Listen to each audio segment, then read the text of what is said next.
আল্লাহ পাকের শুকরিয়া যে আল্লাহ রাব্বুল আলামিন আশুরার দিন, আজকের দিনে কিয়ামত হওয়ার কথা ছিল, কি বলেন ঠিক কিনা? কারণ এমন একটা দিবসে কিন্তু কিয়ামত হবে। কিয়ামত না হয়, কিয়ামত না দিয়ে যে আল্লাহ পাক এখনো পর্যন্ত আমাকে আপনাকে হায়াত দিয়ে বাঁচিয়ে রাখছেন, এই শুকরিয়া আদায় করবো কার? আল্লাহ। হাজিরিন, সেজন্য রব্বে কারীমের দরবারে শুকরিয়া আদায় করে আমরা বলি আলহামদুলিল্লাহ। আমাকে আপনাকে সুস্থ রেখে তার অগণিত অসংখ্য বান্দাদের মধ্য থেকে কবুল করেছে। কাউকে দোকানপাটে বসিয়ে রেখেছেন, কাউকে বিছানায় শুয়ে রেখেছেন, কাউকে টেলিভিশনের সামনে, কাউকে আল্লাহ পাক হসপিটালের বেডে রেখেছেন।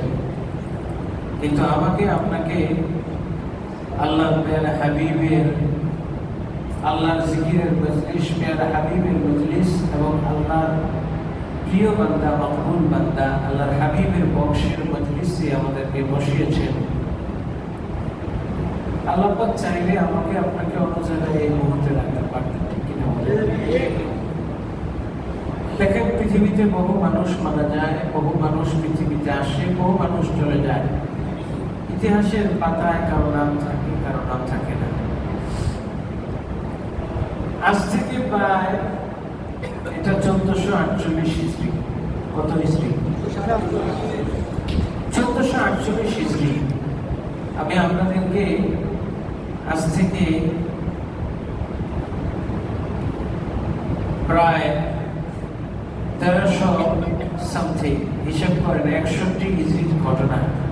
1448 থেকে 61 বাদ দেন তো, যেগুলো কেউ ক্যালকুলেট করেন কত হয়? হ্যাঁ, 1387। 1387 বছর ধরে একটা মানুষ এবং তার সাথে ছোট্ট একটি কাফেলা, এই মানুষগুলোর জীবনী নিয়ে, মানুষগুলোর আত্মত্যাগ নিয়ে এই 1387 বছর আলোচনা হচ্ছে। হাজিরিন, মাগরিবের নামাজে প্রথম রাকাতে ইমাম সাহেব একখানা তার আয়াতে কারিমা তেলাওয়াত করেছেন, দ্বিতীয় রাকাতে অন্য আয়াতে কারিমা তেলাওয়াত করেছেন। আপনারা কেউ কেউ বলতে পারবেন কোন কোন আয়াত পড়েছেন? বলে নাই, অনেকে মাগরিব এখানে পড়ে। প্রথম রাকাতে ইমাম সাহেব পড়েছেন ওয়ালানাবলুওয়ান্নাকুম বিশাইইম মিনাল খাউফি ওয়াল জু'i ওয়া নাকসিম মিনাল আমওয়ালি ওয়াল আনফুসি ওয়াস সামারাত ওয়া বাশশিরিস সাবিরিন। সুবহানাল্লাহ। আল্লাহ পাক বলছেন ওয়ালানাবলুওয়ান্নাকুম, অবশ্যই আমি তোমাদেরকে পরীক্ষা করব। সুবহানাল্লাহ। এই পরীক্ষা আল্লাহ পাক বলেন না ইহুদিদেরকে করব। এই পরীক্ষার কথা আল্লাহ পাক নাসারাদেরকে বলেন নাই তাদেরকে পরীক্ষা করব। এই পরীক্ষা আল্লাহ পাক শুরুতে বলছেন ইয়া আইয়ুহাল্লাযীনা আমানুস্তাঈনু বিস-সাবরি ওয়াস-সালাহ। বলেন না সুবহানাল্লাহ। এদিকে আমাদের মনে আছে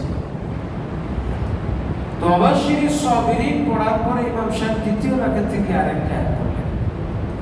তিনি পড়লেন ইয়া আইয়াতুহান নাফসুল মুতমাইন্নাহ ইরজিই ইলা রাব্বিকি রাদিয়াতান মারদিয়াহ ফাদখুলি ফি ইবাদি ওয়াদখুলি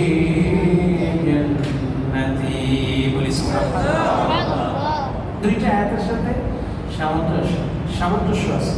কি দেখেন, এটা ঠিক কারবালার একটা নমুনা। কি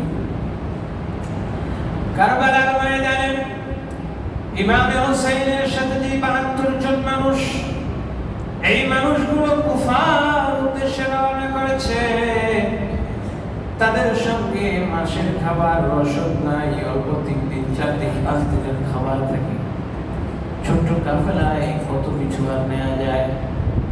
ইমাম হুসাইনের কাফেলায় ইতিহাস সাক্ষী দেয় আশুরার মুহররমের 10 তারিখে ঘটনা মুহররমের 3 তারিখে তাদের খাবার ফুরিয়ে যায় ওই যে আল্লাহ বলেছেন ওয়ালা নাবলুওয়ান্নাকুম বিশাইইম মিনাল খাউফ আমি আল্লাহ তোমাদেরকে ভয় দিয়ে পরীক্ষা করব দুনিয়ার মানুষ বাংলাদেশের মানুষ এই মুহূর্তে যদি বলা হয় ভারতের পক্ষ থেকে বাংলাদেশে আক্রমণ করবে এদেশের এমন বহু মানুষ আছে যাদের বিদেশি পাসপোর্ট আছে কথা ঠিক কিনা কিংবা বিদেশের লোকজন আছে যাদের সাথে ইন্ডিয়ার সম্পর্ক ভালো তবে লাভ নেই ইন্ডিয়ার সাথে যাদের লোক মালয়েশিয়া আছে দুবাই আছে পয়সা ভালো আছে লাভ দিয়ে করে বিমানে উঠে চলে যাবে ঠিক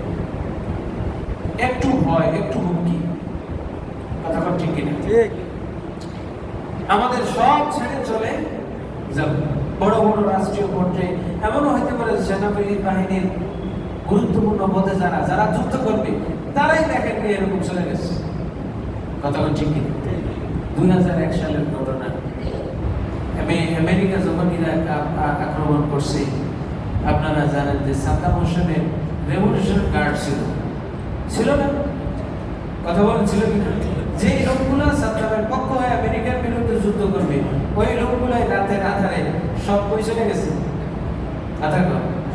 আমেরিকা গেছে কিনা তাহলে ভয় পাওয়ার আগেই তারা ছুটছে আল্লাহ পাক বলেন ওয়ালা নাবলুওয়ান্নাকুম বিশাইইম মিনাল খাউফ ভয় আতঙ্ক দিয়ে তোমাদেরকে পরীক্ষা করব কেমন ইমাম হুসাইন রাদিয়াল্লাহু তাআলা আনহু 3 তারিখ যখন বুঝে গেলেন খাবার নাই খাবার নেওয়ার সুযোগ নাই পানিও নাই পানি সংগ্রহের সুযোগ নাই তারা আমাদেরকে চায় ইমাম হুসাইন সবাইকে ডেকে কারবালার ময়দানে পৌঁছার পূর্বে বললেন এই যে কারবালার জমিন সামনে আছে দেখতে পাবো এই জমিনটাই হলো আমি হুসাইনের মাতফাল মাকতাল বলে সুবহানাল্লাহ এই জায়গায় যাওয়ার আগে আমি তোমাদের সবাইকে বলে যাই তোমরা আতঙ্কিত ভীত সন্ত্রস্ত কারণ এই যে সামনে দিনগুলো আসছে আমাদের চতুর্দিকে অসংখ্য মানুষ অসংখ্য শত্রু এরা আমাদের জীবন হরণ করার জন্য আমাদেরকে মৃত্যুর দুয়ারে পৌঁছে দেওয়ার জন্য তাদের তরবারিগুলো কুশমুক্ত করে রেখেছে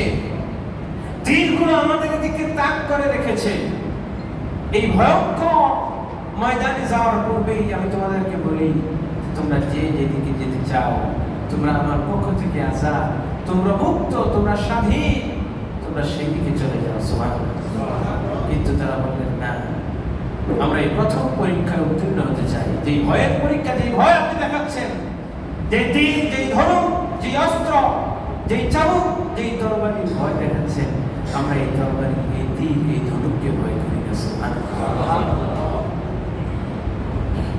ইমাম হুসাইনের 72 জন কাফেলা একজন তার সভ্য ছাড়েন কথা বলেন ছেড়েছেন নবী কে নওয়াজে হুসাইন বিন হায়দার নবী কে নওয়াজে হুসাইন বিন হায়দার ধড়ক पर सवादा निभाने चले हैं सुए करबला बहादुर को लेकर सुए करबला बहादुर को लेकर रज़ाए खुदा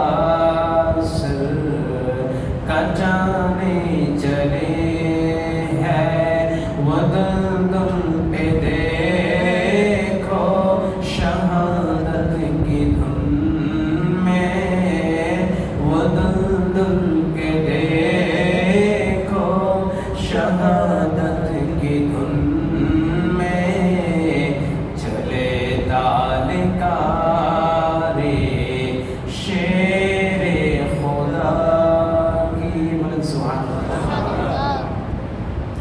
लाइनों से कह दो कि उम्मत की खातिर, लाइनों से कह दो कि उम्मत की खातिर हुसैन अपना घर को मिटाने चले हैं।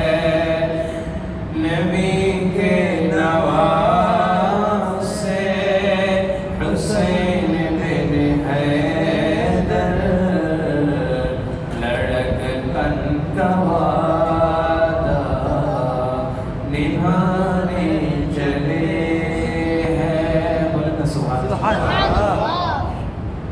कभी बोलছেন লাইনও সে কহ দো কে উম্মত কে খাতির, পৃথিবী যত নিন্দুক আছে নিন্দুকদের জানিয়ে দাও আমি হোসেন আমার নবী উম্মতের জন্য, আমার নানাজানের উম্মতের জন্য আমার ঘরকে বিরান করেছি। সুবহানাল্লাহ। সুবহানাল্লাহ বলবেন না? সুবহানাল্লাহ। আরো জোরে বলেন না সুবহানাল্লাহ। যে হুসাইন রাদিয়াল্লাহু তাআলা আনহু তার পরিবার পরিজন সন্তান সন্ততি আহাল ইয়াল ঘর বাড়ি ধন সম্পদ দুনিয়াদারি সব কিছু এই উম্মতের জন্য ছেড়ে দিলেন, ত্যাগ করলেন, বিসর্জন দিলেন, উৎসর্গ করলেন। সেই উম্মত হুসাইনের জন্য একটু চোখের পানি আসে না, হুসাইনের জন্য একটু মসজিদে বসার সময় হয় না, হুসাইনের জন্য একটু চোখের পানিও তার চোখের কোনায় আসে না। আছে নাকি নেই? কথা বললে এমন উন্নত এই জগতে আছে নাকি নেই? আবার তারাই আশা করবে হুসাইনের শাফাআত, হুসাইনের হাতে হাউজে কাউসার। হাজিরিন, অল্প কিছু সময় আমরা অবস্থান করব, কিন্তু চোখটা বন্ধ করে একটু আপনাকে আমাকে নিজের নফসকে আপনি কষ্ট করি যে 1387 বছর আগে 61 হিজরির কারবালার ময়দানে ইমাম হুসাইন রাদিয়াল্লাহু তাআলা আনহু তিনি 72 জন নিয়ে যে মুসিবতে পড়েছেন, ঠিক তদ্রুপ মুসিবতে যদি আপনি পড়তাম, ঠিক ওই জায়গায় আপনাকে একটু চিন্তা করেন। যার শিশু সন্তানটা যার কোলে শাহাদাত বরণ করেছে, যার কোলের মধ্যে তার 18 বছর যুবক ছেলে জীবন দিয়েছে, যার চোখের সামনে 72 জন মানুষ নিজ পরিবারের যাদেরকে টেনে টেনে তিনি, যাদের অর্ধগলিত, কারো হাত নাই কারো পা নাই, যাদের কর্তৃত দেহগুলা লাশগুলা টেনে টেনে ইমাম হুসাইন তাবুতে রেখেছেন। সারাটা দিন পরে ইমাম হুসাইন রাদিয়াল্লাহু তাআলা এক এক করে এই ইতিহাসগুলো যদি বলতে যাই অনেক লম্বা সময়, কলিজাটা ফেটে যায়। ইমাম হুসাইন রাদিয়াল্লাহু তাআলা কিভাবে সহ্য করেছেন, কিভাবে সহ্য করছেন। তিনি যখন সেখানে ছিলেন তার বয়স তখন কোন মতে 54, কোন মতে 56 বছর। ইমাম হুসাইন রাদিয়াল্লাহু তাআলা অত্যন্ত আল্লাহর হাবিব সাল্লাল্লাহু আলাইহি ওয়াসাল্লামের দুই ভাই হাসান হুসাইন রাদিয়াল্লাহু তাআলা, একজন ছিলেন নবীজির নাভি মুবারক থেকে উপরের দিকের মুজাসসাম নমুনা, আল্লাহ রাসূলের মুজাসসাম নমুনা বলেন সুবহানাল্লাহ। আর একজন ছিলেন নাভি থেকে পায়ের দিক থেকে আল্লাহ রাসূলের মুজাসসাম নমুনা। সুবহানাল্লাহ। আল্লাহ রাসূল সাল্লাল্লাহু আলাইহি ওয়াসাল্লাম যখন দুনিয়া থেকে বিদায় নেন, তখন নবী সাল্লাল্লাহু আলাইহি ওয়াসাল্লামের দাড়ি মুবারকের 19 খানা দাড়ি পেকেছিল, সাদা হয়েছিল। সুবহানাল্লাহ। ইমাম হুসাইন নবীজির বয়স দুনিয়া থেকে বিদায় নেওয়ার সময় হয়েছিল 63 বছর, কিন্তু ইমাম হুসাইন রাদিয়াল্লাহু তাআলা 56 বছর বয়সে তিনি যখন কারবালায় উপস্থিত ছিলেন, তার প্রত্যেকটা দাড়ি ছিল সাদা, কিন্তু তার বুকের কলিজার টুকরা ইমামে আলী আকবর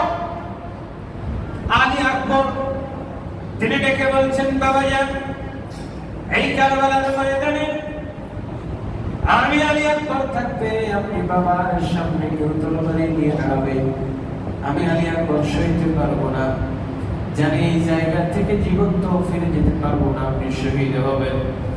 সুতরাং আপনার পরে এই পৃথিবীর আলো বাতাস আমি দেখতে চাই না, আমার দেহের মধ্যে শক্তি আছে, গায়ে জোর আছে, 18 বছরের যুবক, আমি আলী আকবর যদি আপনার জন্য জীবন দিতে না পারি, আমার জীবনের সার্থকতা কোথায়? কাল কিয়ামতের ময়দানে লাগানের সামনে দাঁড়াবো কিভাবে? আমাকে অনুমতি দেন, আমি সর্বপ্রথম আপনার আগে ওই সালেমদের বিরুদ্ধে অস্ত্র ধরি, আমি আগে শহীদ হই, আমাকে অনুমতি দেন। আচ্ছা বলেন, বাপ কি ছেলেকে অনুমতি দিবে? না। মৃত্যুর মুখে বাবা কখনো ছেলেকে দিতে চাইবে না। কিন্তু তিনিও জানেন যে আমার পরে সে বেঁচে থাকতে পারবে না, আমার পরে কোন পুরুষকে এই মুহূর্তে এই জায়গায় কাউকে বাঁচিয়ে রাখবে না। আপনারা মুক্তিযুদ্ধ দেখেন নাই? যারা মুখোমুখি সম্মুখ সমরে যুদ্ধ করছে, ধরেন সামনাসামনি যুদ্ধ হচ্ছে, রাস্তার উপরে এপারে ওই পারে শত্রু বাহিনী, এই পারে 10 জন 15 জন, ওই পারে 40 50 100 জন শক্তি আপনার বিরোধী সৈন্য মারতেছে, মারতে মারতে আপনার আশেপাশে ধরেন 10 জনের মধ্যে 8 জনের মেরে ফেলছে। যখন আপনাদের রসদ ফুরিয়ে আসবে, সব শেষ, আচ্ছা এই 2 জন কি আসসালামু আলাইকুম সেলুট দিয়ে বিদায় দিবে? হ্যাঁ, এই 2 জনে যখন ধরবে, এই 2 জনে কি আসসালামু আলাইকুম গার্ড অফ অনার দিয়ে বিদায় দিবে নাকি আইসা এই 2 জনের আগে মারবে?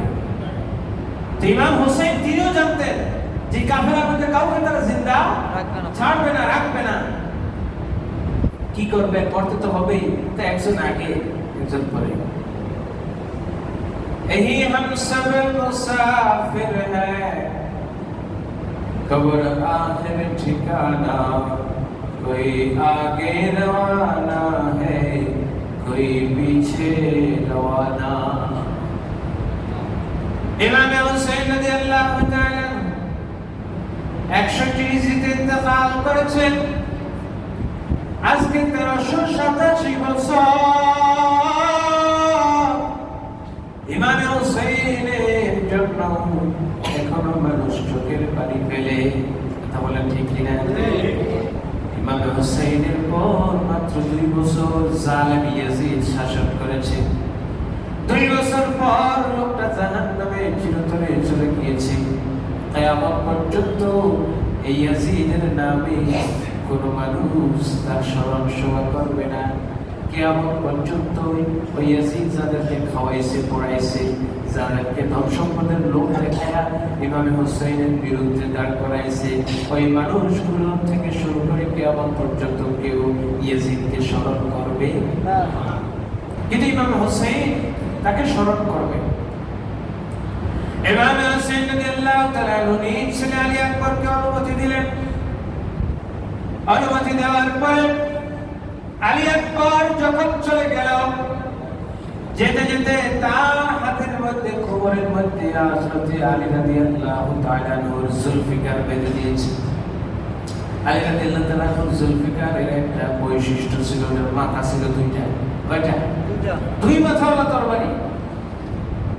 2 মাথাওয়ালা তরবারি যখন তারা দেখলো, এই তরবারিটা সাধারণ কোনো তরবারি নয়, এই তরবারির সামনে যে আসবে তাকে দুনিয়া থেকে চিরতরে বিদায় নিতে হবে। আলী আকবর যখন গেলেন, এক তরবারি দিয়ে 17 মতান্তরে 11 মতান্তরে 18 জনকে জাহান্নামে পাঠিয়ে দিয়েছে। বলেন নাউজুবিল্লাহ। কিন্তু দূর থেকে তারা দেখতেছে যে সম্মুখ সমরে এর সাথে পারা যাবে। আগের যুগের যুদ্ধের নিয়ম ছিল, কিছু নিয়ম আছে। যুদ্ধের কিছু নিয়ম ছিল যে আপনি ফাইটিং করতে হলে যার সাথে যুদ্ধ করবেন সামনাসামনি, পিছন থেকে আক্রমণ করা যাবে না। কোনো যুদ্ধের নিয়ম না।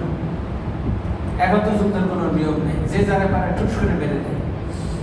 তো এই হযরত আলী আকবর যুদ্ধ করতেছেন, তার সামনে আসার কেউ সাহস করে না, কারণ তার হাতে আছে আলীর জুলফিকার, তার দেহে আছে হায়দরি রক্ত। বলেন সুবহানাল্লাহ।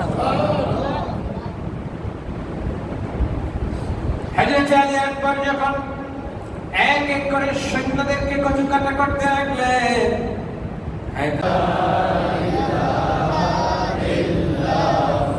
আল্লাহ পাকের প্রিয় হাবিব মুহাম্মদ রাসূল আলেন তিনি সবার আদি সৃষ্টি কুলের মূল নবীজি। আল্লাহ আল্লাহ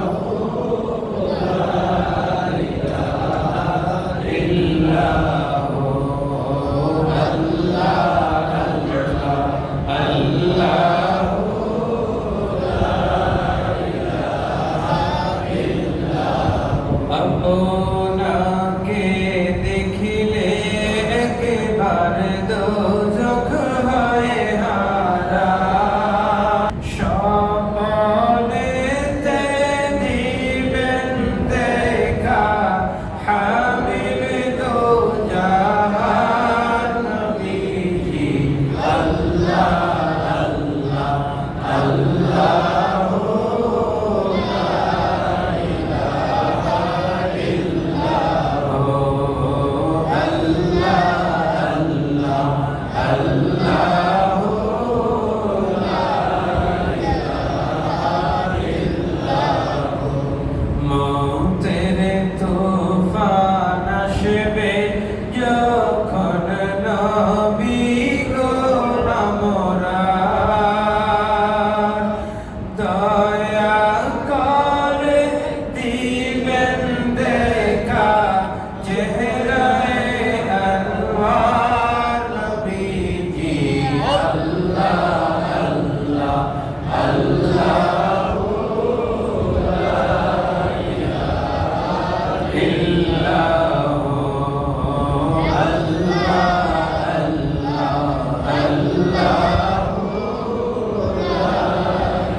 কিন্তু এই জুলফিকার এমন জুলফিকার, এই জুলফিকার তার হাত থেকে টাইনাসে নিবে, এই জুলফিকার হাত থেকে ছুটাইতে পারে না। সুবহানাল্লাহ। একটা আহত সৈনিক তার হাত থেকে তরবারিটা নিতে পারে না। কি করছে? তার এই ডান হাতটা পুরোটা কেটে ফেলছে, পুরোটা কেটে ফেলছে। এবার হাত সহ তরবারি সহ নিয়ে যাবে। কিন্তু কি আজীব ব্যাপার, আজীব ব্যাপার, তরবারিও নিতে পারে না, হাতও নিতে পারে না। সুবহানাল্লাহ। এবার পিপাসায় কাতর ক্ষুধার্ত তৃষ্ণার্ত আলী আকবর ইয়া আবাতা বলে আরবিতে ডাক দিলেন, হায় বাবাজান, আপনার ছেলেকে একটু দেখে যা, জীবনের শেষ দেখাটা আপনাকে দেখে নেই। আমি আলী আকবর নানাজানের কাছে, আল্লাহ রাসূলের কাছে চলে যাই। আমি যাতে জবাব দিতে পারি, ওই নানাজান হাউজে কাউসার নিয়ে দাঁড়ায় রয়েছে, ওই নানাজান আছে, আমি তার কাছে চলে যাই।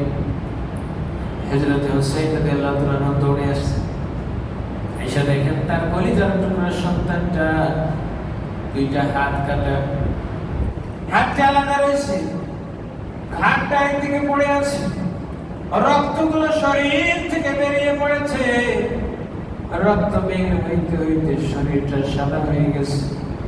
ইমাম হুসাইন সন্তানটার মাথাটা কোলের মধ্যে নিয়ে ডেকে বলে, বাবা যান, পৃথিবীতে আমার মতো দুঃখী হয় তোমার কেউ নাই। সন্তানের মরা দেহটা আমি হুসাইনকে বহন করতে হবে। যাও যাও, দুনিয়ায় তোমাদেরকে একটু পানি দিতে পারলাম না, আমার নানাজানের কাছে চলে যাও, হাউজে কাউসার নিয়ে নানাজান প্রস্তুত আছে। এভাবে হুসাইন কলিজার টুকরা সন্তানটারে বুকে জড়ায়া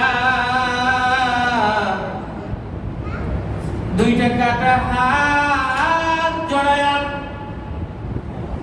সবগুলো কর্তৃকঙ্গ প্রত্যঙ্গ গুলো একসাথ করে কাপড়ে বেঁধে বুকে জড়ায়া টানতে টানতে হাসপাইতে হাসপাইতে ইমাম হুসাইন তাবুর দিকে নিয়ে আসতেছে। উম্মে রুবাম মাসাইলাম তাকায় আছে, এই যে কে হুসাইন নাকি অন্য কেউ, তাকে তো চেনা যায় না। উম্মে রুবাম বলে, ইমামে হুসাইন যখন আলী আকবরের ডাকে দৌড়ে কারবালার ময়দানের দিকে, ফোরাতের দিকে গেছিলেন, আমি দেখতেছিলাম তার মুখের একটা দাড়িও সাদা ছিল না। কিন্তু যখন আলী আকবরের মরা দেহটা লাশটা নিয়ে ইমাম হুসাইন তাবুর দিকে আসছে, আমি ঘুমটা দিয়ে ফেললাম, না জানি ভাবলাম অন্য কেউ, পরখ করে দেখি না না, এত ইমাম হুসেইন। তার মুখের একটা দাড়িও আর কালো নাই, প্রত্যেকটা দাড়ি সাদা হয়ে গেছে।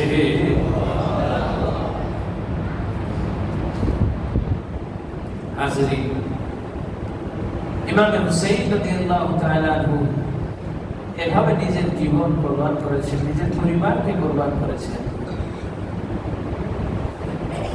ইমাম হুসেইন রাদিয়াল্লাহু তাআলা আনহু বিচ্ছিন্ন বিক্ষিপ্ত কয়েকটা ঘটনা বলে শেষ করব। এক এক করে তার কাফেলার সবাই শহীদ হয়ে গেল, এক এক করে তার পরিবারের সবাই শহীদ হয়ে গেল। এর মধ্যে তার দুইজন, দুই দিকে দুই বাহিনী, দুইজন ছিলেন। একজন ছিলেন যুহাইর ইবনুল কাইম, আরেকজন ছিলেন হাবিব বিন মুহাজির। এই দুইজন শহীদ হয়ে গেলেন। আল বিদায়া ওয়া নিহায়ার মধ্যে এসেছে আল হুসাইন ইবনে আলী ওয়া মাআহু বিদআতু আশারা মিন আহলি বাইতিহি কুতিলু জামিআন বিকারবালা। এরপরে বলেছেন ওয়া কুতিলা মাহুম জামাআতুন মিনাল আবতাল ওয়াল ফুরসান।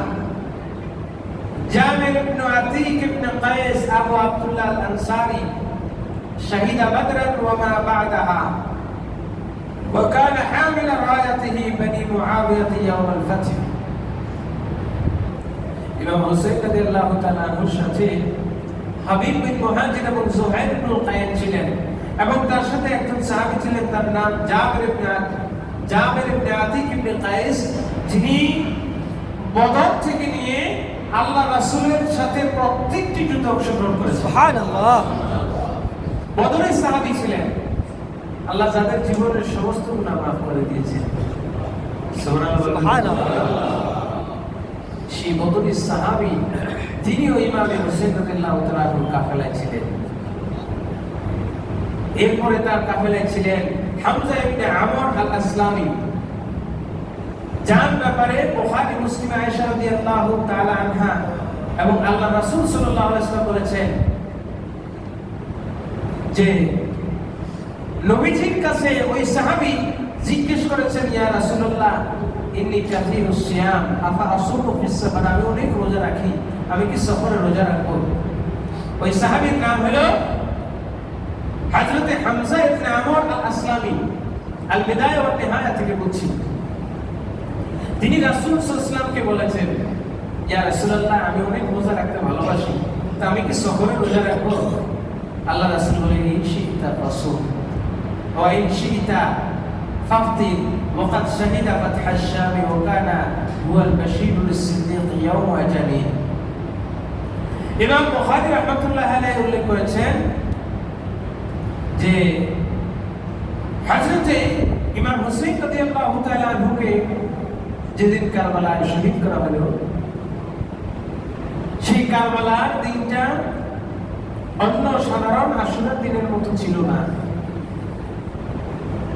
আসমানের মধ্যে যে লালিমা শাফাক দেখা যায়, এই শাফাকটা সূর্যাস্তের পর আকাশটা লাল হয়ে যায়, ঠিক কিনা বলুন? সূর্য যখন ডুবে যায় আকাশটা কি হয়? লাল। তো এই লাল রংটা আগেও ছিল, কিন্তু ইমাম হুসাইন রাদিয়াল্লাহু তাআলা আনহু তাকে যেদিন শহীদ করা হয়েছিল, তাকে যখন হত্যা করা হয়, শহীদ করা হয়, দুপুর বেলা অর্থাৎ দিনের বেলায় সন্ধ্যার সেই লালিমা আসমানে দেখা গেছে। সুবহানাল্লাহ। আচ্ছা, দুপুর বেলায়, দিনের বেলায় তারা দেখা গেছে। দিনে দুপুরে তারা দেখা যায়? কথা বলে দেখা যায়? দিনের বেলায় তারা দেখা গেছে, দুপুর বেলায় আকাশের সেই লালিমা দেখা গিয়েছে। আল্লাহ রাসূল সাল্লাল্লাহু আলাইহি ওয়াসাল্লাম বলেছেন, পৃথিবীতে সবচেয়ে দুর্ভাগা হতভাগা দুইটা ব্যক্তি। কয়জন ব্যক্তি বলে? দুইজন। সবচেয়ে নরাধম ফেরাউন, নমরুদ, এরা খোদাই দাবি করেছে, এরা মানুষ খুন করেছে, হত্যা করেছে। জীবনের এখনো আছে না? হিটলারের অপরাধ আর অন্যান্য মানুষের অপরাধ সমান? যে হোক, তো এই পৃথিবীতে বহু মানুষ হত্যাকারী ছিল, কিন্তু দুইজন মানুষ খুব জঘন্য হত্যাকারী। তো এই যে দুইজন মানুষ সাধারণ মানুষকে হত্যা করে নাই।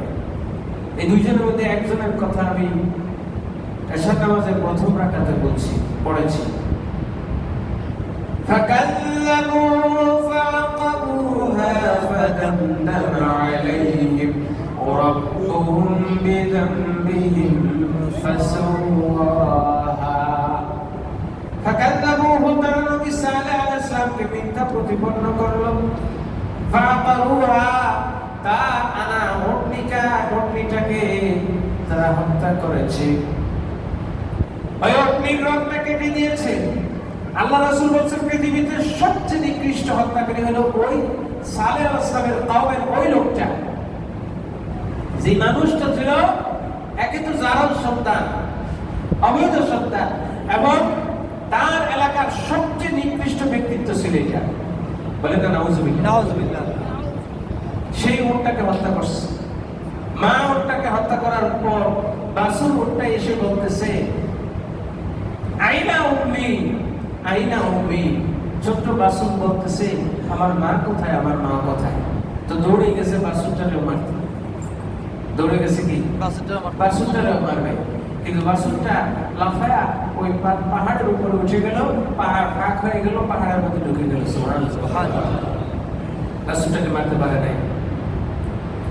তো আল্লাহ রাব্বুল আলামিন বলছেন যে সাল্লাল্লাহু আলাইহি ওয়াসাল্লামের উটটা যে মারছে সে পৃথিবীর সবচেয়ে নিকৃষ্ট হত্যাকারী। আর দুই নম্বর হলো সীমা জিজ্ঞাসা, যে আমার রক্তের মধ্যে, যে আমার হুসাইনের মধ্যে, আমার হুসাইনের গলায় ছুরি চালাইবে, যে গলার মধ্যে আমি হাজারো বার চুমু খেয়েছি। বলে সুবহানাল্লাহ।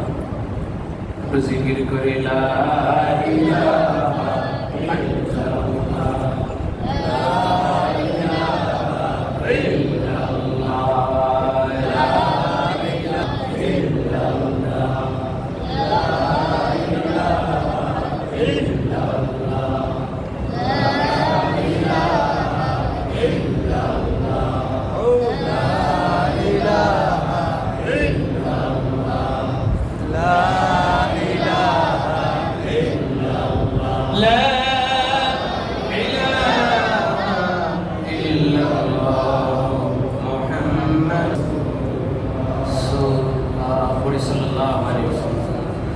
কারবালা করুণ কাহিনী কেমনে ভোলা যায়, নবীর আওলাদ শহীদ করলো নিষ্ঠুর ইয়াজিদায়।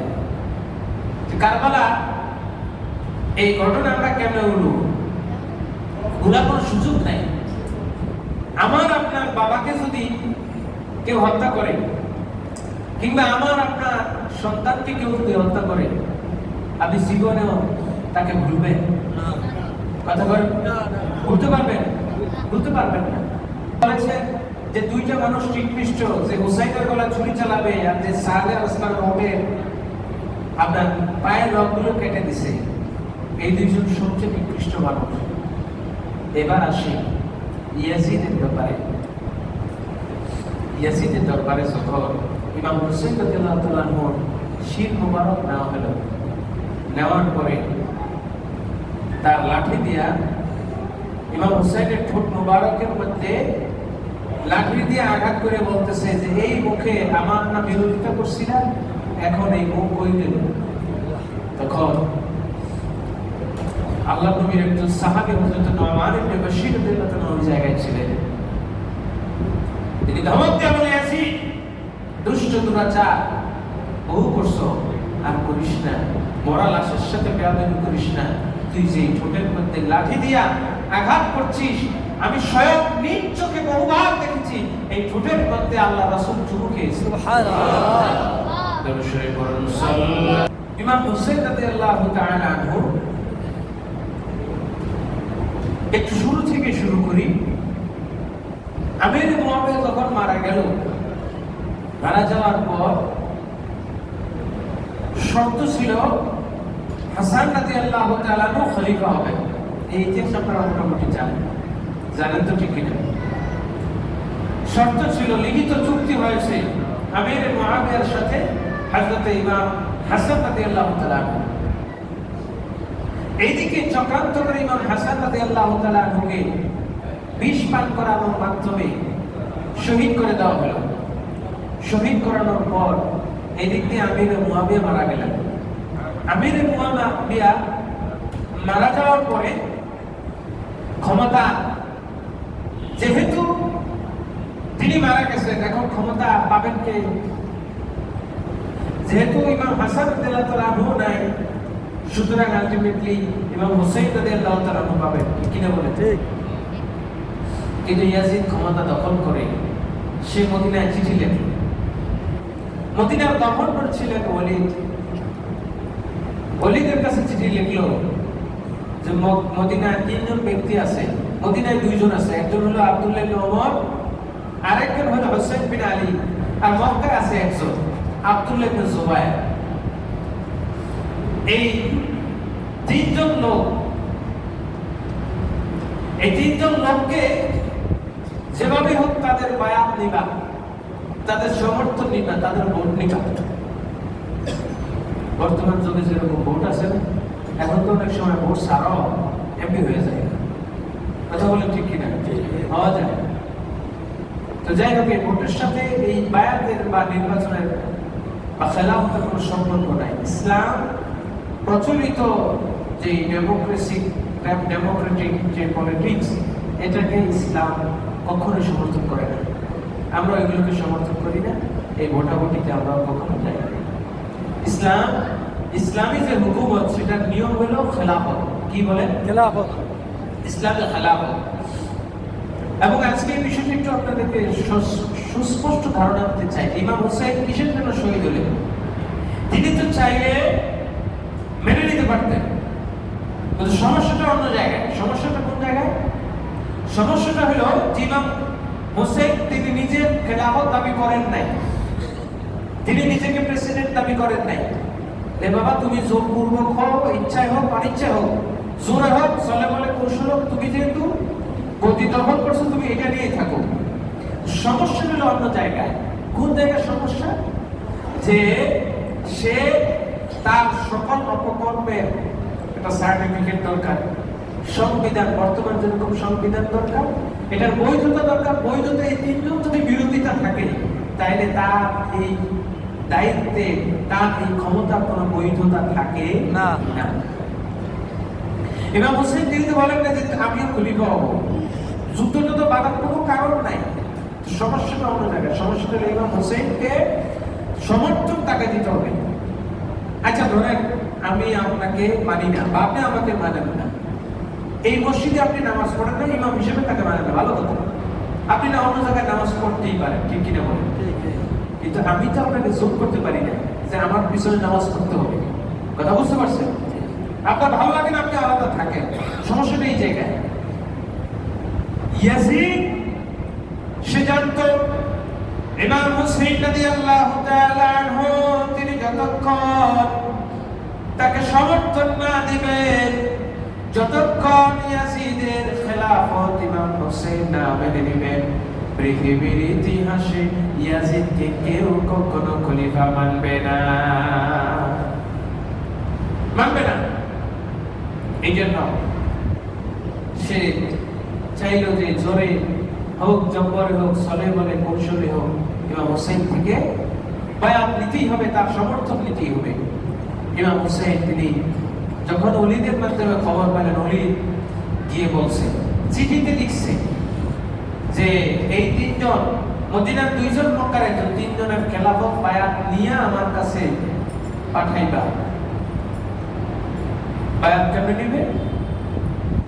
এখন যেরকম ওই যে আপনার পীর মুরিদের বায়াত হয় না, পাগড়ি দিয়ে, হাত দিয়ে, অর্থাৎ তার সামনে বায়াত দিলে হইতো, হাত দিয়ে পাগড়ি দিয়ে, যেই পাগড়ি দিয়ে বায়াত দিবে ওই পাগড়িটা পাঠা দিবে।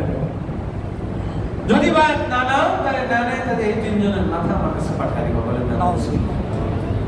তাহলে আমরা যে অনেক সময় অনেকে বলে থাকে যে ইমাম হুসাইন রাদিয়াল্লাহু তাআলা আনহুকে শহীদ করার ক্ষেত্রে ইয়াজিদের প্রত্যক্ষ মদদ ছিল না, এরকম কথা অনেকে বলে কিনা?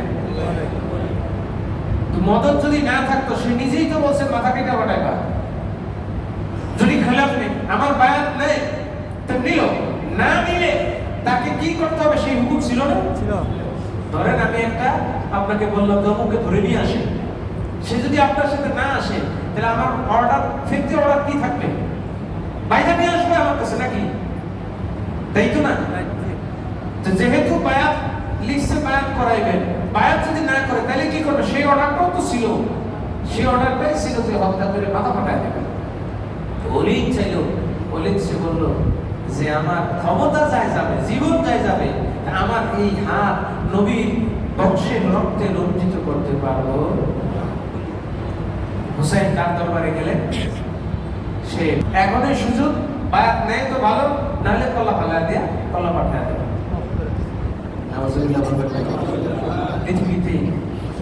পৃথিবীতে এরকম মানুষ ছিল, ইমাম হোসেনকে হত্যা করার জন্য তার কোনো দ্বিধা ছিল? হাজরিন, ইমাম হোসেন মক্কার উদ্দেশ্যে রওনা দিলেন মদিনা থেকে। মক্কা যাইতে যেতে 5-7 দিন লাগলো, মক্কায় অবস্থান করতে লাগলেন। তার উদ্দেশ্য ছিল যে তিনি এইসব ঝামেলা, অর্থাৎ রাষ্ট্রীয় যে ঝামেলা, এগুলো এড়িয়ে চলবেন। আরেকটা বিষয় আপনাদেরকে বলি ক্লিয়ার কনসেপশনের জন্য, পৃথিবীতে খেলাফত যেমন কিছু আপনার 1920-21 সাল পর্যন্ত ওসমানী খেলাফত ছিল, ছিল কিনা বলেন?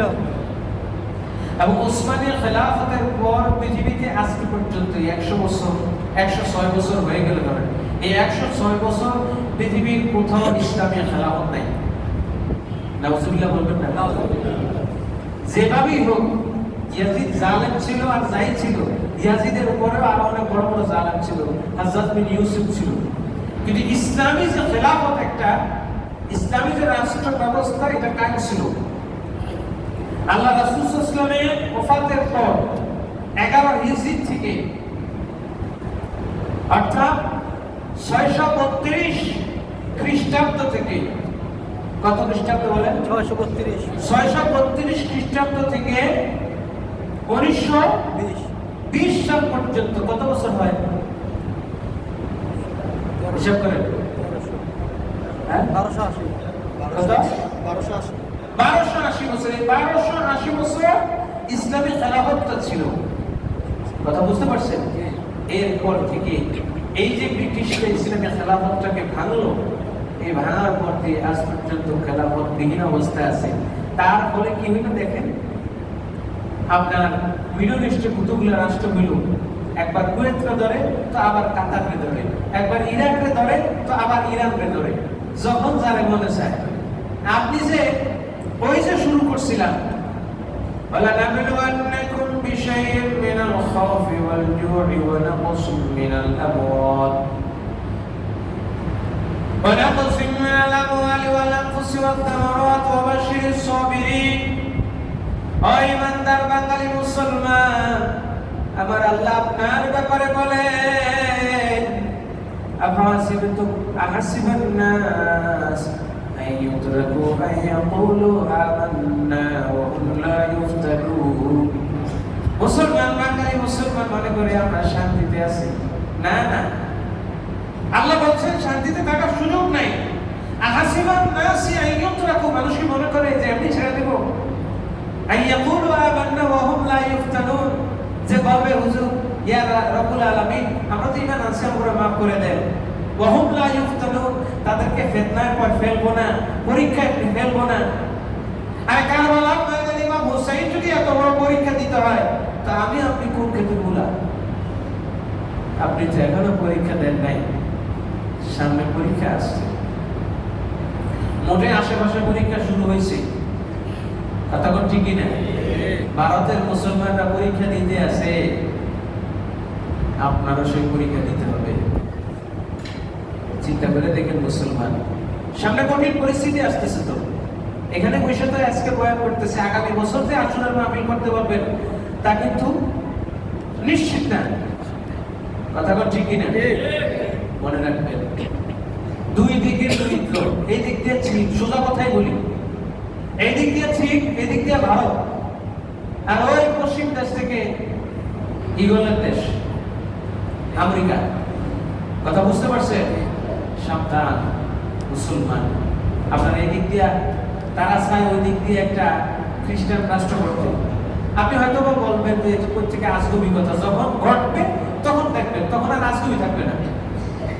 ধরেন এখন আপনার কাছে মনে হইতেছে যে বিজ্ঞান বলতেছে, এই বলতেছে ভূমিকম্প হবে, বাংলাদেশ ভূমিকম্পের একেবারে মূল জোনে আছে, আপনার কাছে এটা আজগবি মনে হয়। যেদিন ভূমিকম্প হবে আর 2, 4, 5, 10,000 বিল্ডিং পড়বে, তখন বুঝবেন যে এটা কি স্বপ্ন, কল্পনা, অবাস্তব না বাস্তব। হাজরিন, আমরা যা কিছু দেখি আর যা কিছু শুনি এটা হলো অবাস্তব। আমি এই কথাটা প্রায় বলি, আপনি যা দেখতেছেন মিডিয়ায় এটা হলো অবাস্তব, আপনি যা দেখেন না সেটা হলো বাস্তব। ভারতের মধ্যে যা ঘটতেছে সব কি আমরা দেখি বলেন? মিডিয়ায় প্রচার হয়। মুসলমানদের উপরে যে নির্যাতন, নিপীড়ন হচ্ছে আমরা কি সব দেখি? আমরা দেখি ভারতে খুব ভালো আছে, মুসলমানদেরকে খুব স্বাধীন রাখছে, কিন্তু ভারতের জমিনগুলো এখন এক একটা কারবালার ময়দান, ঠিক কিনা বলেন? এই জন্য ইসলাম জিন্দা হতা হে হর কারবালা কি বাদ হ্যায়। মুসলমানদের জন্য প্রতিটি দিনই হলো আশুরার দিন, মুসলমানদের জন্য প্রতিটি দিন আশুরা, মুসলমানদের জন্য প্রতিটি জমিন কারবালা। সুবহানাল্লাহ। হাজরিন, ইমাম হুসাইন রাদিয়াল্লাহু তাআলা কুরআনে বলেন, তিনি জানতেন কারবালার জমিনে যদি যাই, কুফার জমিনে যাই, তিনি নিজে জানতেন, না যেতে বলাতে না, কারণ কুফাবাসী হযরত আলী রাদিয়াল্লাহু তাআলাকে হত্যা করেছে। কোথায়? কুফায়। তা আমার বাপ যেখানে মারা গেছে, আমার বাপ যেখানে হত্যাকাণ্ডের শিকার, সেখানে কি আমি ভুলেও যাব? কথা বলেন না। তারপরও তিনি গেলেন। ছোট ঘটনা মনে পড়ে গেল, ইমাম মালিক রাহমাতুল্লাহ আলাইহি মদিনায় থাকতেন, কোথাও যাইতেন না, নবীজির ভালোবাসায়। এক লোক এসে ওনাকে ফতোয়া জিজ্ঞেস করছে, হুজুর কি, হুজুর যদি সারপোকার রক্ত, সারপোকা মানুষের রক্ত খায়, কি খায়? মানুষের রক্ত খায়। যে সারপোকা গায়ের মধ্যে কামড় দিছে, কাপড়ের উপর দিয়ে থাপড় দিলাম, থাপড়ের পর কিছু রক্ত কাপড়ে লাগলো, হুজুর কোন দেখি এই রক্ত মাখা কাপড় পরে নামাজ পড়লে নামাজ হবে কি? কথা বল, নামাজ হবে? নামাজ হবে? আপনারা অনেকে জিমাইতেছেন। আহারে, কারবালার ইতিহাস ওদিকে জিমানি যদি আসে, তো এখন যার আপনি জিমান ঘুমান, আমি অল্প কিছু করার 15-20 মিনিট লাগবো। তো জিজ্ঞেস করার পর ফের ইমাম মালিক প্রশ্ন করছে, মিয়া তোমার বাড়ি কি? সুবহানাল্লাহ। প্রশ্নে অনেক সময় আমাদের কাছে অনেক আইসা প্রশ্ন জিজ্ঞেস করে যে হুজুর এমন করলে কি তালাক হয় নাকি? পরে আমরা জিজ্ঞেস করি যে আপনার ঠিকানা কি, আপনি কি করেন, কে প্রশ্ন করছে, কার ঘটনা, বিস্তারিত না জানলে কি তালাকের ফতোয়া দেবো না দেবো, আন্দাজ দেবো? যে ইমাম মালিক জিজ্ঞেস করলেন, মিয়া তোমার বাড়ি কই? কুফা। কোথায়? কুফা। ইমাম মালিক চোখটা এমনি বড় করে তাকে এখনই আলামতে সবাই দেখে যাবো, যার গায়ের মধ্যে, যার হাতের মধ্যে নবীর বংশের রক্ত লেগে আছে, সে নবীর বংশের শহীদ করে সেটা নামাজ পড়তেছে, আর সে করে সারপোকার রক্ত গায়ে লাগলে নামাজ হবে কি? নামাজ হবে না। আরে মেয়ে, তোমার গায়ে সারপোকার রক্ত লাগলে কি আর ভুল লাগলে কি? নবীর বংশের রক্ত দাগ যেখানে বসে, তারা নামাজে কি, তারপর রোজাই কি? কথা বল, ঠিক কি না? বুঝে আসে না কারাই আজিদের পক্ষ নেই। আমি একটু আপনাদেরকে প্রশ্ন করতে চাই। প্রশ্নটা হলো, মুসলমান, মুমিন আর কাফের, কোরআনের মধ্যে সূরা মুমিনুন আছে নাকি নাই? আছে। قد أفلح المؤمنون الذين هم في صلاتهم خاشعون। আবার কোরআনের মধ্যে সূরা কাফিরুন আছে, قل يا أيها الكافرون। মুমিন স্পষ্ট, কাফের স্পষ্ট। আর এর মাঝখানে আল্লাহ পাক আরেকটা গোষ্ঠী রাখছে, তাদের নাম মুমিনের মাঝখানে নুন এবং ফা দিলেন, মুনাফিকুন আছে নাকি নাই?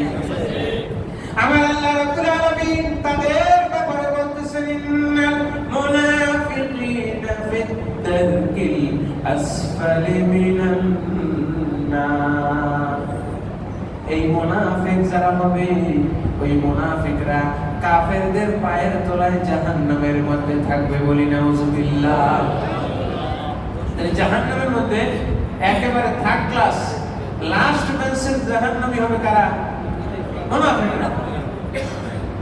তাহলে আচ্ছা বলেন তো, এই মুনাফিকদের মধ্যে একজন হলো আব্দুল্লাহ ইবনে উবাই ইবনে সুলুল, আছে নাকি নাই?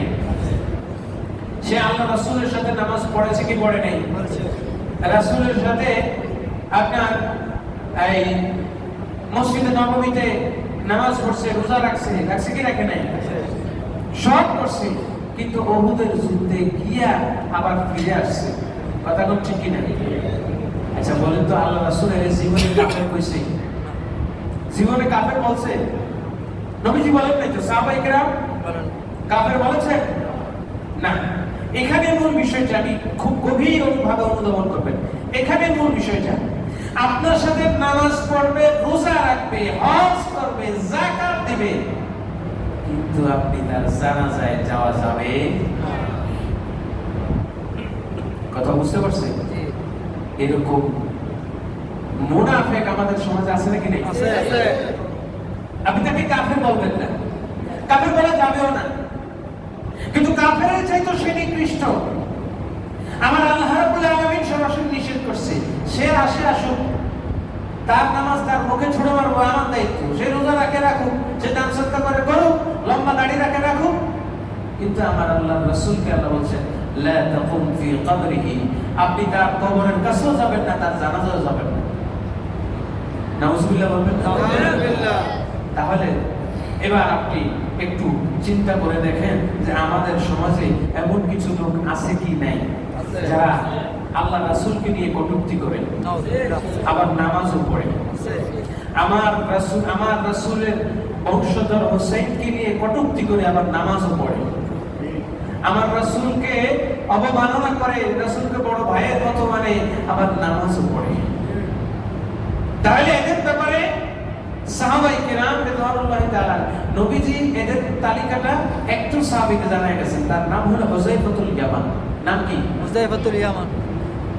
সাহাবায়ে কেরাম রাদিয়াল্লাহু তাআলা, ওমর, ওসমান, এরকম বড় বড় সাহাবী আগে কোথাও জানাজায় গেলে আগে দেখতেন যে হুযায়ফা আসছে কিনা। হুযায়ফাতুল ইয়ামান যদি আসে তো এই জানাজা পড়তেন, হুযায়ফা নাই তো জানাজায় তিনিও নাই। সুবহানাল্লাহ। সুতরাং এই সমাজের মধ্যে যে মানুষগুলো ইয়াজিদ বন্দনায় লিপ্ত, যারা ইয়াজিদকে রাহমাতুল্লাহ আলাইহি বলতে চায়, রাদিয়াল্লাহু বলতে চায়, যারা ইয়াজিদকে ভালোবাসতে চায়, ইয়াজিদের জন্য মায়া, ঠিক আছে বাবা আমার মসজিদে আসো, আমার মসজিদে নামাজ সদকা করো, আমার পাশেই নামাজ পড়ো, তো তোমার জানাজায় আমার যাওয়া হবে না, আমার যাওয়া হবে না। এরকম মুসলমান নামদারি বেশদারি কেউ যদি থাকে, তার জানাজায় যাওয়া হারাম হারাম হারাম। ঘোষণাকার আল্লাহ। সোজা কথা। আমাকে ইয়াজিদকে কাফের বলার দরকার নাই তো। ইয়াজিদের জানাজা পড়ে আল্লাহ হারাম করে দিয়েছে, যে পড়ে পড়ুক কে। নবীজি নিজেও আপনার আব্দুল্লাহ ইবনে সাবা, তার জানাজা পড়েছেন। মুনাফিক নেতা উবাইদুল্লাহ, আব্দুল্লাহ ইবনে সুলুল, তার জানাজা পড়েছেন মুনাফিকদের নেতা। আল্লাহ রাসূলকে আল্লাহ বলেছেন, আপনি যদি 70 বারও জানাজা পড়েন, আপনি রাহমাতুল লিল আলামিন, আপনি মায়ার নবী, ধ্যানের ছবি, মায়ার কারণে পড়ছেন, আপনি পড়তে পারেন, কিন্তু আমি আল্লাহ মাফ করব না। আপনি করেন কেন? সুবহানাল্লাহ বলেন। কারণ আমি আহকামুল হাকিমিন, আপনি তো দয়াশীল, মাফ করতে পারেন। যেমন ধরেন আপনার ছেলেকে কেউ হত্যা করলো, কি করলো?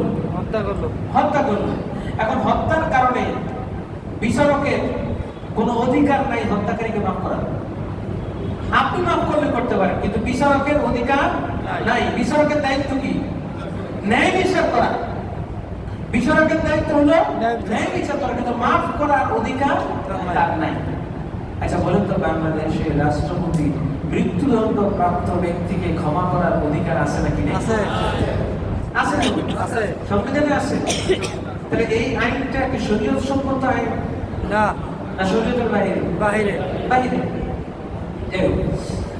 তো এখন বিষয়টা হলো যে আল্লাহ রাসূল সাল্লাল্লাহু আলাইহি ওয়াসাল্লাম তিনি রাউফুর রহিম, তিনি নিজে হয়তো মাফ করে দিলেন, কিন্তু আল্লাহ বলছেন আলাইসাল্লাহু বিআহকামিল হাকিমিন। আল্লাহ পাক রব্বুল আলামিন তিনি বলেন আমি আল্লাহ আহকামুল হাকিমিন, আমি ন্যায় বিচার করব।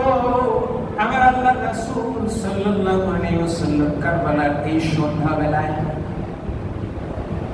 এবার আসি কারবালায় ফিরে যাই, এবং সন্ধ্যাবেলায় দিনের বেলায় প্রত্যেকটা মানুষ জীবন দিল। হুসাইন রাদিয়াল্লাহু তাআলা আনহু কাফেলায় একটা জীবিত পুরুষও নাই, একজন ছাড়া, তার নাম আলী আওসা। আলী আওসা।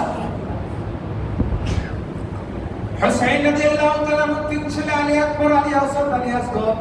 আলী আকবর, আলী আসগর দুইজনই দুনিয়া থেকে বিদায় নিয়েছেন, শাহাদাতের আমিও পান করেছেন। একজন আলী আওসা, তার বয়স 16 কিংবা 17। তিনি বয়সে, যদিও তিনি বয়স হয়েছিল যুদ্ধ করা, কিন্তু অসুস্থ ছিলেন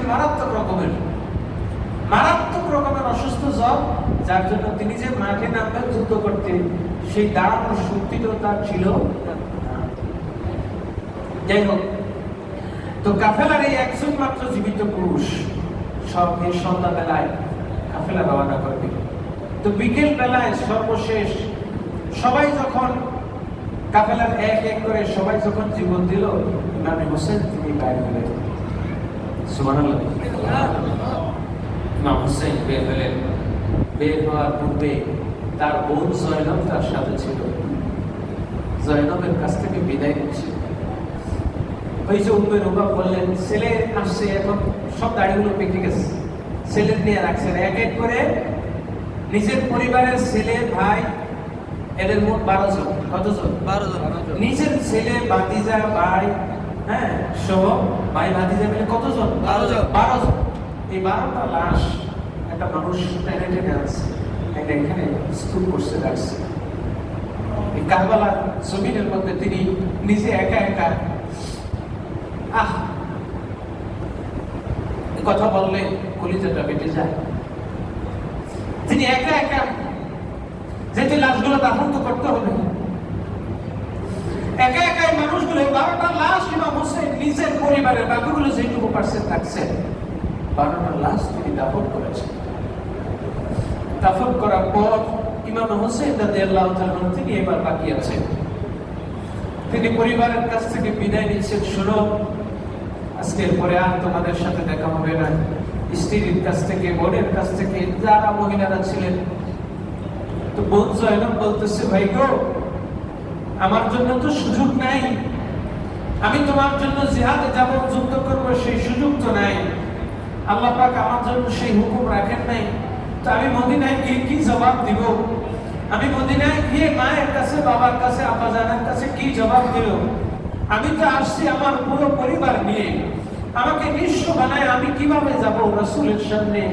রওজায় আমি কিভাবে দাঁড়াবো? কোন মুখ নিয়ে দাঁড়াবো? ভাই তুমি যাও না। ইমাম হোসেন বললেন, শোনো, আমি যদি এই তাঁবুর মধ্যে থাকি, তাহলে তারা এই তাঁবুতে আক্রমণ করবে। আমার বোনের, আমার স্ত্রী, নবী পরিবারের বংশের ইজ্জতের বেহুরমতি হবে। শোনো, আমি এই তাঁবুর মধ্যে থাকতে চাই না। আমি যদি, যেহেতু তারা আমাকে হত্যা করবে, সুতরাং অন্তত তোমাদের ইজ্জত যেহেতু রক্ষা পায়, আমি সেই জন্য আমি তাঁবু থেকে বের হতে চাই। বলেন না সুবহানাল্লাহ। কি কঠিন তাদের হৃদয়, যে ঈমানের উপর তারা কত দৃঢ় এবং অবিচল ছিলেন। মনে পড়ে গেল যে তারা এই কঠিন মুহূর্তে পর্দা তারা রক্ষা করতেন, কিন্তু তাদের পর্দাটাও সেদিন রক্ষা করে নাই ইয়াজিদের বাহিনীরা। ছোট্ট সুকায়না, সে যখন ইয়াজিদের দরবারে গেল, ছোট্ট বাচ্চা মানুষ, 4-5 বছর, কত বছর, 4 বছর, ছোট্ট সুকায়না, অন্য নাই, ছোট্ট সেরাকারা জামা সব ছিঁড়ে ফেলছে। এই জামাটা আছে, তার মুখ নেকাব দিয়ে তো মুখ ডাকতে পারে না, তো হাত দিয়ে মুখটা ঢেকে রাখছে। কি করছে? মুখটা ঢেকে রাখছে। তো ইয়াজিদ জিজ্ঞেস করতেছে, তুমি মুখ ডাকছো কেন? লজ্জায়, শরমে, যে তোমার বাপ টাপ সব মারা গেছে এই জন্য মুখ ডাকছো? তো সুকায়না ইয়াজিদকে জবাব দেয়, না না, আমি লজ্জায় মুখ ডাকছি না, বরং আমার মা, চাচা, চাচি, ফুফু যারা আছে তারা তো অন্য বোরখা যা ছিল সেগুলো নিয়ে গেছে, কিন্তু তারা তো চুল দিয়ে অন্তত তাদের নেকাবের মতো মুখটা ঢেকে রাখতে পারছে। আমার তো মাথার চুল ছোট ছোট আর মেকআপ তো নাই, তো এই জন্য আমি মুখ দিয়ে ঢেকে রাখছি, অন্তত আমার চেহারাটা যেন জালেমরা দেখতে না পায়। সুবহানাল্লাহ।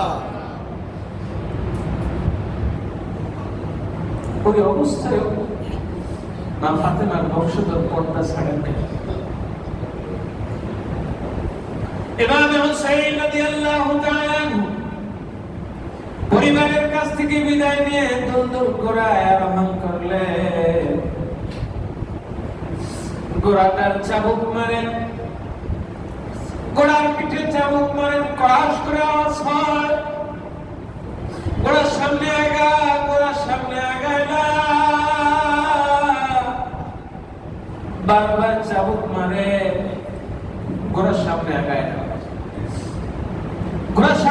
না, কিন্তু পা দুইটা উপরের দিকে উঠায়, কিন্তু সামনে আগায় না, পেছনের পা দুইটা উঠে না। ইমাম হুসাইন আবার চাবুক করলেন, পা উঠায় কি লাভতে, সামনে আগা, তো ঘোড়ার সামনে আগায় না।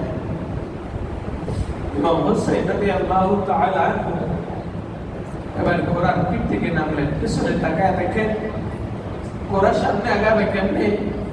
ঘোড়ার পেছনের পা দুইটা ছোট্ট সুকায়না হাত দিয়ে ধরে রাখছে, যে ঘোড়া তুমি আমার ইয়াতিম বানায় না, ওই মাঠে আমার বাবাকে নিও না, ওই মাঠে আমার ভাই গেছে ফিরে আসে নাই, ওই মাঠে আমার চাচা গেছে ফিরে আসে নাই, ওই মাঠে আমার বড় ভাই গেছে ফিরে আসে নাই।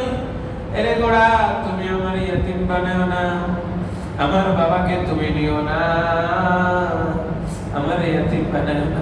সুবহানাল্লাহ। ইমাম হুসাইন রাদিয়াল্লাহু তাআলা সুকায়নাকে কোলে তুলে আদর করে শেষবারের মতো তাকে তার মায়ের কোলে দিয়ে রওনা করলেন। ইমাম হুসাইন তার শাহাদাতের ঘটনা বলবো না, তার দেহের মধ্যে ৭৩টা তীরের আঘাত লাগছে, ৪৩টা আপনার তরবারির আঘাত।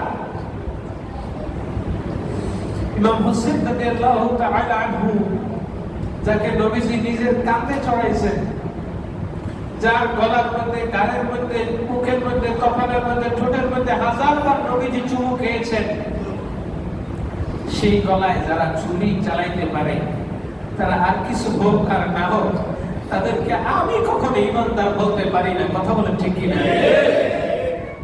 আমার মুখে দিয়ে তাদেরকে ইমানদার বলতে আসে না। ইমাম হুসাইন রাদিয়াল্লাহু তাআলা শহীদ হয়ে গেলেন।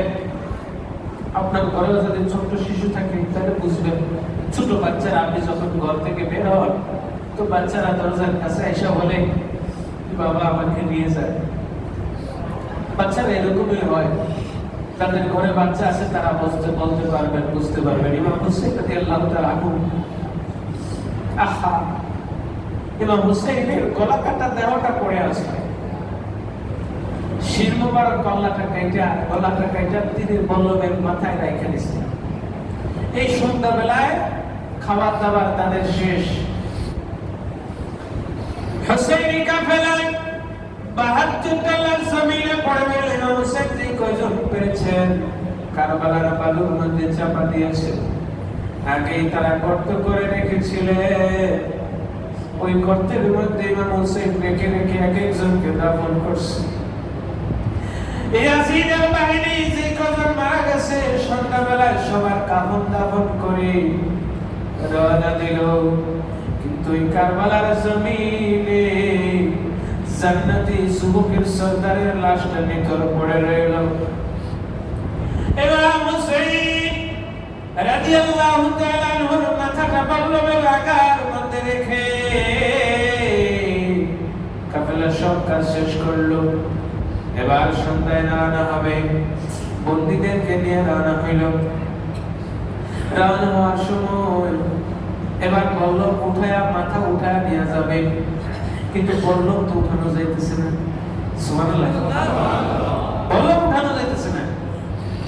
কি আজীব ব্যাপার, মাথার ওজন আর কতটুকু হবে, কিন্তু বল্লম উঠানো যাচ্ছে না। যাইনুল আবেদিনকে জিজ্ঞেস করা হইল, বলো তোমার বাবা কেন রওনা হইতে চায় না, যাইতে চায় না? এবার যাইনুল আবেদিন বললেন, শোনো শোনো, আমার বাবা যদিও তোমরা দেখো মুর্দা, আমার বাবা এখনো জিন্দা। এই কাফেলার মধ্যে এখনো হয়তো কোন জিন্দা মানুষ কারবালার জমিনে আছে, যার জন্য বাবা ওই মাথাটা এখনো জমিন থেকে উঠতেছে না। কাফেলা একদম দেখা যাবে না। খবর নিয়ে দেখো, এবার হুসাইনের বোন জয়নব, ইমাম যাইনুল আবেদিনের ফুফু জয়নব ডাক দিয়ে বলে, রুবা তোমার কলিজার টুকরা শুকায় না, কই সাকিনা কই, তারা খুঁজো না, শুকায় না, নাই। দৌড়ে দৌড়ে গেল। হযরতে যায়নব বলতেছে, আমি দৌড়ে গেলাম, দৌড়ে গিয়ে দেখি বাবার গলা কাটা লাশের উপরে শুকায় না শিশু বাবা বাবা বলে কাঁদে। আর ওই জায়গায় আমি যা দেখলাম, শুকায় না বলতে যায়নব বলতেছে, আমি দেখতেছি শুকায় না বাবার গলা ধরে কাঁদে। ওই জায়গায় আমি নিজ চোখে দেখছি আমার মা জান্নাতি রমণীদের সর্দার মা ফাতেমা এসে গেছে। এসে তার ছোট্ট নাতিটারে কোলের মধ্যে নিয়ে আদর করতেছে। মরা মানুষ উঠে আসছে। এই মানুষ তো সাধারণ মরা না, আর ওই মানুষ তো আমার আপনার মতো জরিনা সকিনা পাও না। জান্নাতি নারীদের সর্দার, যিনি দুনিয়া আখিরাতে সব জায়গায় জান্নাতি নারীদের সর্দার। সুবহানাল্লাহ। সুকাইনা ডাকলো, আহা, এই শুধু কি কষ্ট, ছোট্ট বাচ্চাদের কষ্ট, কান্না, এটা আরো আজীব ব্যাপার। ছোট্ট বাচ্চাটা তৃষ্ণার্ত, তো কাফেলার সবাইকে পানি দিতেছে। পানি দিতেছে, যেহেতু তার কারণে কাফেলা একটু দেরি হয়ে গেছে, সে আইসা পানি খুঁজতেছে। মার কাছে পানি চায়, ফুফুর কাছে পানি চায়, পানি তো কোথাও নাই। তো ছোট বাচ্চাটা গেছে শত্রু সেনাবাহিনী তাদের কাছে, তো একজনে পানি দিতে আসে, পানি দিতেছে। সে পাত্রটা নিয়ে, বাটিটা নিয়ে, গ্লাসটা নিয়ে পিছন পিছন মগটা নিয়ে ঘুরতেছে, একটু পানি দেন না, দেন না, ভ্রুক্ষেপ করে না। দিতে দিতে সবার যখন দেওয়া শেষ হয়েছে, বাচ্চাটা চিন্তা করছে হয়তো আমার শেষে দিবে। কিন্তু পানি যখন সবার দেওয়া শেষ, দেওয়ার পরে বলতেছে যে তোমার কারণে কাফেলা দেরি হয়েছে, আর তোমার এখন পানি দেব, এই নাও পানি। এই কইয়া পাত্রের মধ্যে যেটুকু পানি ছিল সবটুকু বালুর মধ্যে ফেলে দিল, সবটুকু বালুর মধ্যে ছেড়ে দিল। ছোট্ট বাচ্চাটা বলতেছে, আহ, তুমি কি আমার চিনো না? আমার বাবুই তো কালকে আমাদের ময়দানে হাউসে কাউসার দিবে। তুমি আমার একটু পানি যদি দিতা, তো বাবারও বললে হাউসে কাউসার তোমারও আমি খাওয়াইতাম।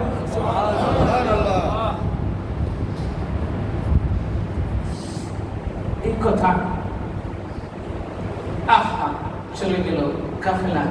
রাত্রি বেলায় ওবায়দুল্লাহ ইবনে জিয়াদের রাজপ্রাসাদের বাইরে, গভীর রাত, প্রাসাদের গেট খুলবে না, সৈন্যবাহিনী বাইরে অবস্থান করতে লাগলো। তো এই কাফেলা যারা ছিল এদেরকে এক জায়গায় ফালায় রাখছে। আপনাদের কষ্ট হচ্ছে না? হাজারি, এই কষ্টের কথা আপনার আমার আর কতটুকু কষ্ট, আপনার আমার আর এখানে এসির মধ্যে বসে থাকা কতটুকু কষ্ট। যে মানুষগুলো এক সপ্তাহ ধরে পানি পায় না, 3 মুহররম থেকে 10 মুহররম, এক সপ্তাহ যাদের কাছে পানি নাই, তাদের কষ্টের কথা একটু চিন্তা করেন। কাফেলা দুর্গের বাহিরে অবস্থান করতেছে। তো বাহিরে, দুর্গের ভিতরে এক মহিলা আওয়াজ শুনলেন, বাহিরে খটখট শোনা যায়। কিছু মানুষ মনে হয় দুর্গের দেয়ালে দাঁড়ায় দেখতেছে। রাত্রিবেলায় বিল্ডিং এর দেয়ালে দাঁড়া দেখতেছে যে সৈন্যবাহিনী আছে, সাথে অল্প কিছু গুটি কয়েক মহিলা, নারী, পুরুষ, শিশু আছে, নারী সহ। এই মানুষগুলো সেরা গায়ে কাপড়, এরা যেমন কেমন যেন একটু সম্ভ্রান্ত বোঝা যায়, আবার এরা একদম অসহায়, সেরা ভরা কাপড় তালিযুক্ত, কিন্তু পর্দা পুশিতে নিয়ে এক জায়গায় জড়সড় হয়ে আছে। 12-14 জন মহিলা, ছোট্ট একটা শিশু তাদের সাথে আছে। তো জিজ্ঞেস করলে এই পরিবার এইগুলো কারা? সৈন্যবাহিনী তো চেনা যায়, সাথে এগুলো কি? বলতেছে এগুলো হলো কয়েদি, আসামি। আসামি বলতে আসামি সাধারণ কয়েদি না, এদেরকে বলা হয় কয়েদি পরিবার। কয়েদি পরিবার, কারণ আসামি হইলো পুরুষ হইতো, কয়েদির পরিবার। তো যাই হোক, বাকি বলা হয় দেশদ্রোহী পরিবার। তো এই মহিলার কথা একটা মনে করে গেল, মহিলা দেখে উঠতেছে যে এই অসহায় মানুষগুলো একটু যাই দেখি না, তাদেরকে একটু সেবা করি। এই মহিলা ওই পরিবারের যখন গিয়ে বললো আপনাদের একটু খেদমত করতে চাই, আপনাদের কি কি প্রয়োজন? বলতেছে আমাদের কিছু লাগবে না, আমাদেরকে একটু পানি খাওয়াইলে হবে, আজকে 1 সপ্তাহ আমরা পানি পাই না। মহিলা দৌড়ে ঘরে যা পানি ছিল পানি আনলো, শরবত যা ছিল। দেখতেছে এই মহিলাদের কাপড় চোপড় ওড়না নাই, হিজাব নাই, নিকাব নাই, সেরা ফারা। তো ঘরে যা কাপড় চোপড় ছিল, দামি নতুন পুরান যা ছিল সব এনে দিল, এনে দিয়ে খেদমত করতেছে। করার পরে এবার কাফেলার বয়োজ্যেষ্ঠ মুরব্বী জয়নব হুসাইন রাদিয়াল্লাহু তাআলা আনহুর বোন মা ফাতেমার কন্যা জয়নব, এত মহিলাটা এত খেদমত করলো, তিনি আশ্চর্য হয়ে শেষে মহিলারা ডেকে বলতেছেন, মাগো এই কারবালার কুফার জমিনে কেউ আমাদেরকে একটু পানি দেয় নাই, কেউ আমাদের একটু সমাধান করে নাই, বরং আমাদেরকে দেশদ্রোহী রাষ্ট্রদ্রোহী পরিবার বলে শাস্তি দিয়েছে, কষ্ট দিয়েছে। তুমি কে মা, এতটুকু খেদমত করলা দুনিয়ার জমিনে? আমি তোমার কোনো প্রতিদান দিতে পারবো না, তবে আমি তোমাকে একটু বলতে চাই, তোমার পরিচয়টা একটু দাও। কাল কিয়ামতের ময়দানে আমি আমার নানা জানকে সুপারিশ করে তোমাকে কাউসার খাওয়াইতে পারি। মহিলা এবার ডাক দিয়ে বলতেছে, আমার পরিচয় দেওয়ার আগে আমি একটু বলি, তোমাদের এই খেদমতটা আমি এই জন্য করেছি, বহুদিন বহুকাল এখানে বসবাস করি। এরও বহু বছর পূর্বে আমি মদিনায় থাকতাম। তো মদিনায় থাকা অবস্থায় আমি আল্লাহ রাসূলের কন্যা মা ফাতেমার খেদমত করতাম। সুবহানাল্লাহ।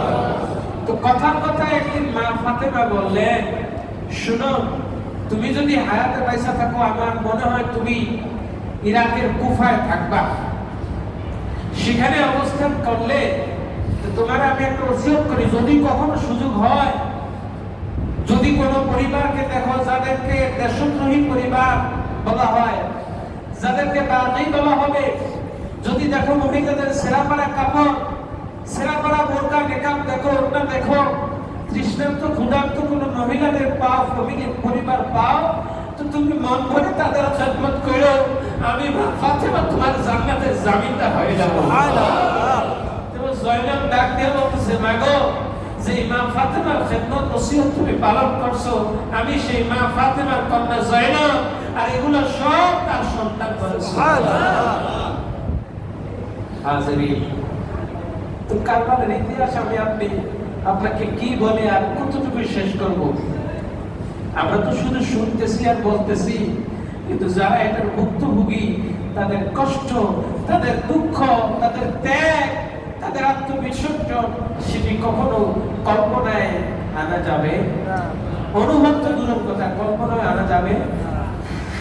হাজিরিন, আমরা একটুকুই বলবো যে আল্লাহ পাক রব্বুল আলামিন আহলে বাইতের এই রক্তের মাধ্যমে সূরা আহজাবের 33 নম্বর আয়াতে আল্লাহ বলছেন, ইন্নামা ইউরিদুল্লাহু লিইয়ুযহিবা আনকুমুর রিজসা আহলাল বাইতি ওয়া ইউতাহহিরুকুম তাতহীরা।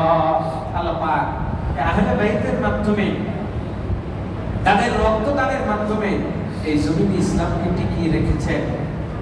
এবং 1280 বছর যাবৎ খেলাফত টিকে ছিল তাদের এই রক্তদানের মাধ্যমে। বলেন না সুবহানাল্লাহ। আজকেও মুসলমান আমরা ভুলে গেছি। আপনি ভাইবেন না আপনি নিরাপদে আছেন, বাংলাদেশের চতুর্দিকে শকুন আর শিয়ালে ভরপুর। আপনার এখানে যে মসজিদগুলো বন্ধ করে দিচ্ছে, কথা বলেন ঠিক কিনা? ভারতে শত সহস্র মসজিদ বন্ধ করে দিচ্ছে। 400 বছর যে মসজিদে নামাজ হইল, সেই মসজিদটাকে ভেঙে রাম মন্দির করে সেখানে এখন উলুদুনি হয়। নাউজুবিল্লাহ। কথা বলেন হয় কি হয় না? হচ্ছে কি হচ্ছে না? এটা কি আমার বানানো গল্প না বাস্তব? বাস্তব। সুতরাং আপনাদের এই মসজিদ সেই কোনো একটা এরকম হবে না, এটি আমি আপনি কেউ নিশ্চয়তা দিতে পারবো না। কারণ আমাদের ইমানের যে অবস্থা, মুসলমান হয়ে এখনই কাফেরদের সাথে বন্ধুত্ব সম্পর্ক, মুসলমান হয়ে কারবালার মাহফিলে মানুষ নাই, কিন্তু বিশ্বকাপ খেলাচ্ছে আপনার ওইটা নিজের দর্শকের অভাব থাকবে থেকে। আপনার মসজিদ যাবে না তো কার মসজিদ যাবে? আপনি কে বলে থাকেন স্টেডিয়ামে? আপনার মধ্যে হুসাইনি যে হিম্মত সেটি নাই, আপনার মধ্যে নারে তাকবীর দিলে আল্লাহু আকবার আসে না, কিন্তু গোল করলে 3টা লাফ দিতে পারেন আপনি। আপনারা দিবেন, আপনার মসজিদ মন্দির বানাবেন তো কারটা বানাইবে? হুসাইনি মুসলমান হন, তাহলে পৃথিবীর কারো সামর্থ্য শক্তি নাই আপনার মসজিদ মাদ্রাসা দখল করে সেখানে মন্দির নির্মাণ করা। ঠিক কিনা? ঠিক। এখনো বাংলার মুসলমান যদি হুঙ্কার দেয়, তাহলে তো গোমাতার সন্তান যেগুলো আছে, কারণ এগুলা তো গরুর গোশত খায় না, খায় কি? মুত। গোবর আর পেশাব। আর আমরা খাই গরুর গোশত আর কলিজা। তো গোশত কলিজা খাইলে শক্তি বেশি, আর গোবর খাইলে বেশি শক্তি হয়। গোশত বেড়ে। আর ওদের কপালে গরুর গোবরও জুটে না, দুধও জুটে না, গোশত তো দূরের কথা। এখনো মুসলমান বাঙালি সাবধান করে দেয় তোমাদের, একটা হুঙ্কার যদি দেয় 17 কোটি মুসলমান পেশাব করে দিল 22 হবে। কথা ঠিক কিনা? কিন্তু ঠিক করলে হবে কি? হিম্মত সে নাই, নাই যে মুসলমান মসজিদই তো নাই, সব স্টেডিয়ামে করে এসে ওরা এগুলো দিয়ে রাখছে। তো করে বাবা স্টেডিয়ামে রাখি, খেলা দেখো, মস্ত মস্তি করো, আর এদিকে মসজিদগুলো আপনারা ছেড়ে দাও। কথা বুঝলেন না? আপনাকে আগে তো এখানে নিতে হবে, মসজিদগুলো খালি করতে হবে। আপনি দেখেন না আজকে মসজিদে কতজন, ধরেন এই মসজিদটা দখল করতে হবে, তখন কি করতে হবে? 4তলা 5তলা মসজিদের সব মুসলিমদের বের করতে হবে। বের করে কোথায় নিয়ে গেলে বের করে স্টেডিয়ামে ধরেন, এদিক দিয়ে এসে মসজিদ দখল করে। এইভাবেই তো দখল করে, এভাবেই তো তারা করছে। এভাবেই আমাদের মসজিদগুলো মুসল্লি শূন্য করে। আজকে ভারতের শত শত মসজিদ মাদ্রাসা বুলডোজার দিয়ে ভেঙে দিচ্ছে। নাউজুবিল্লাহ বলবেন না? হাজিরিন, এখনো মুসলমান যদি খুশ না হয় তো ওই দক্ষিণাঞ্চলে চলে যাবে, আর এদিক দিয়ে রংপুর নেওয়ার তো চক্রান্ত চলছে।